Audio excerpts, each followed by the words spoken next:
Right, it's time now for Focus. Amid public fears over mass migration and criticism of Angela Merkel's liberal asylum policies, Germany's list of so-called safe countries of origin is growing, meaning that if your country is on that list, you're unlikely to be granted asylum. Several Balkan states were added last year, resulting in a big drop in arrivals from the region. The government now hoping that listing Algeria, Tunisia and Morocco as safe will have a similar effect. This ahead of regional elections. Damien McGuinness reports. This airliner at Munich airport has been chartered by German federal police. Today it's being used to transport more than 80 migrants, including many children, whose requests for asylum have been rejected. Their destination, Tirana in Albania and Pristina in Kosovo. Since the beginning of 2015, we've had at least 40 such flights sending groups of asylum seekers back to their home countries. In previous years, there were a lot fewer flights. Over the last year, the number of deportations has doubled. In 2015, 20,000 people were deported from Germany, most of them from the Balkans. And that's because since November, Albania, Kosovo and Macedonia have been defined as safe countries of origin. In Bavaria, requests for asylum for people from these countries is processed in special centres. It's a request which is mostly rejected and so can be dealt with within a few days, says the region's vice president. All of the relevant governmental departments are here in the same place. That means for the asylum seeker, all the different stages of the bureaucratic process are near to each other. But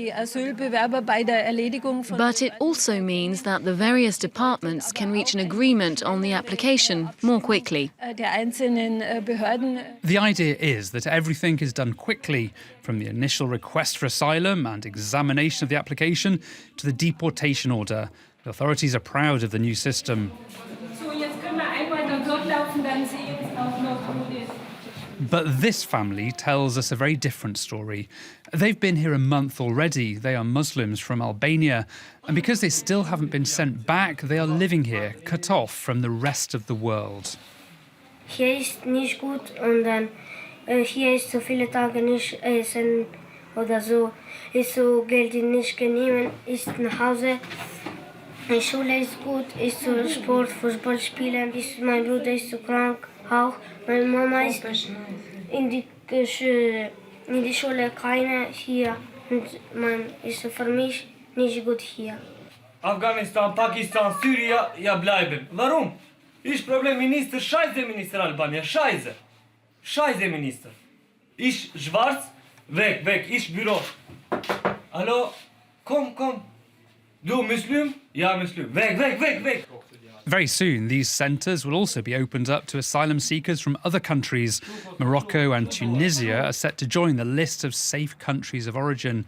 The German authorities have promised financial aid to these governments to help take back their citizens. But it's a policy which has been heavily criticised by refugee rights groups. If you look at the yearly reports of Amnesty International and Human Rights Watch, then it's clear that these countries can in no way be defined as safe. The low rates of recognition for asylum are always used as an argument. But you have to bear in mind that officials are not free to make that decision. They are directed by the Interior Ministry.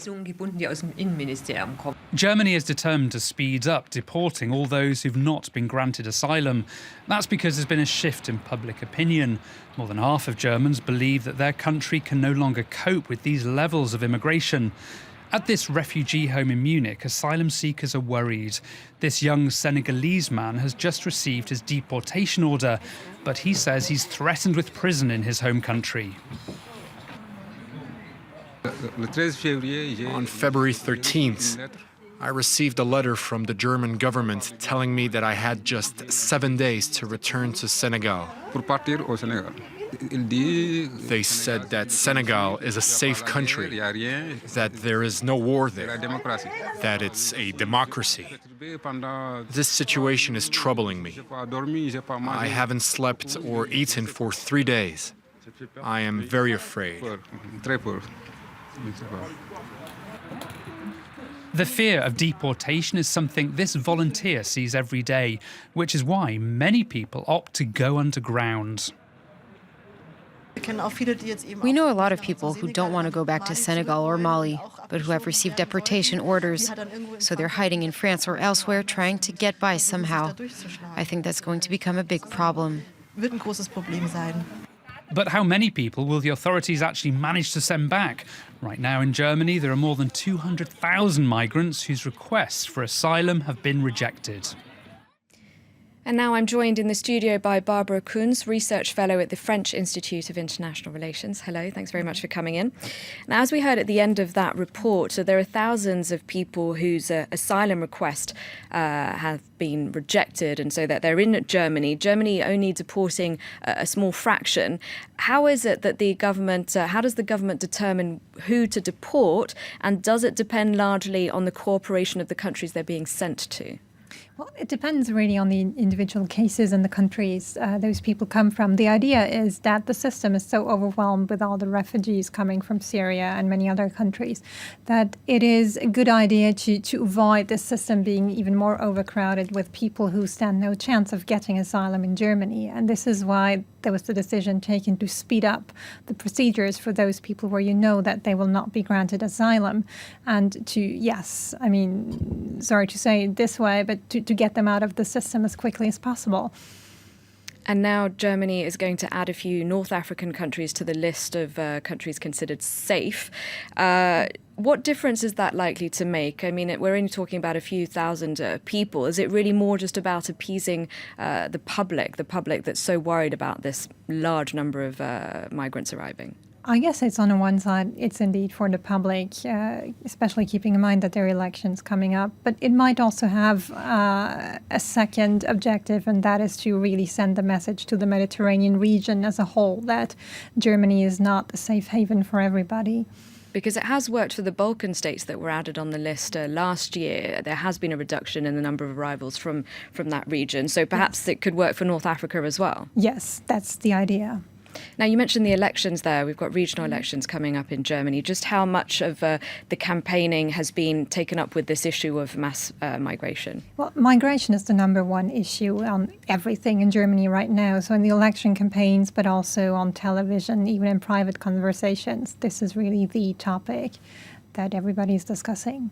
And what impact is it likely to have on the elections, and what will the outcome? What difference will the outcome make of these elections? Just what are we looking at? It's only certain states, right? Yes, it's only certain. We have 3 states just in 2 weeks' time, and then 2 more later this year in the fall.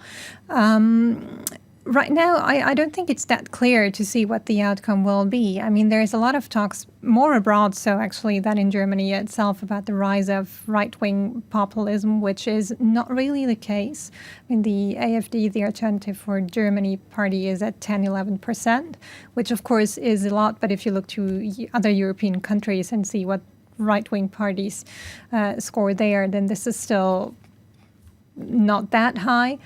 And the figures for Merkel in the polls are actually going up a little bit again. So people still support her.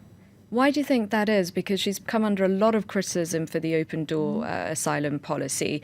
How come do you think she's remaining so popular then?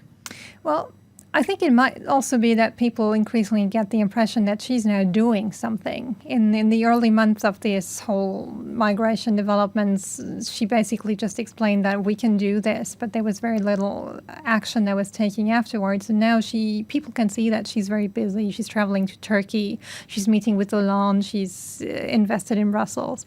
So that might be one reason. And then the economy is going very well in Germany. Unemployment is still going down. So I think people in general also have an impression that she does a good job at the Chancellery. And the population is aging. So do you think the general public, even though, of course, we see a lot of people attending Pegida rallies, that's really just a minority, and the majority understand that this is actually good for Germany, this influx?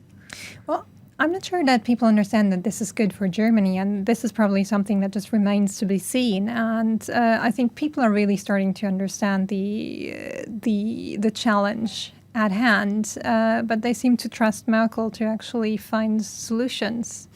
And Merkel has the support of fellow Europeans who obviously aren't necessarily in the same situation when it comes to unemployment and the economy. How much support would you say she has? Well, not enough, obviously. And I think that she wants more. We'll see. We'll have summits at the European level. I think that Germany also definitely expects more from France in this context.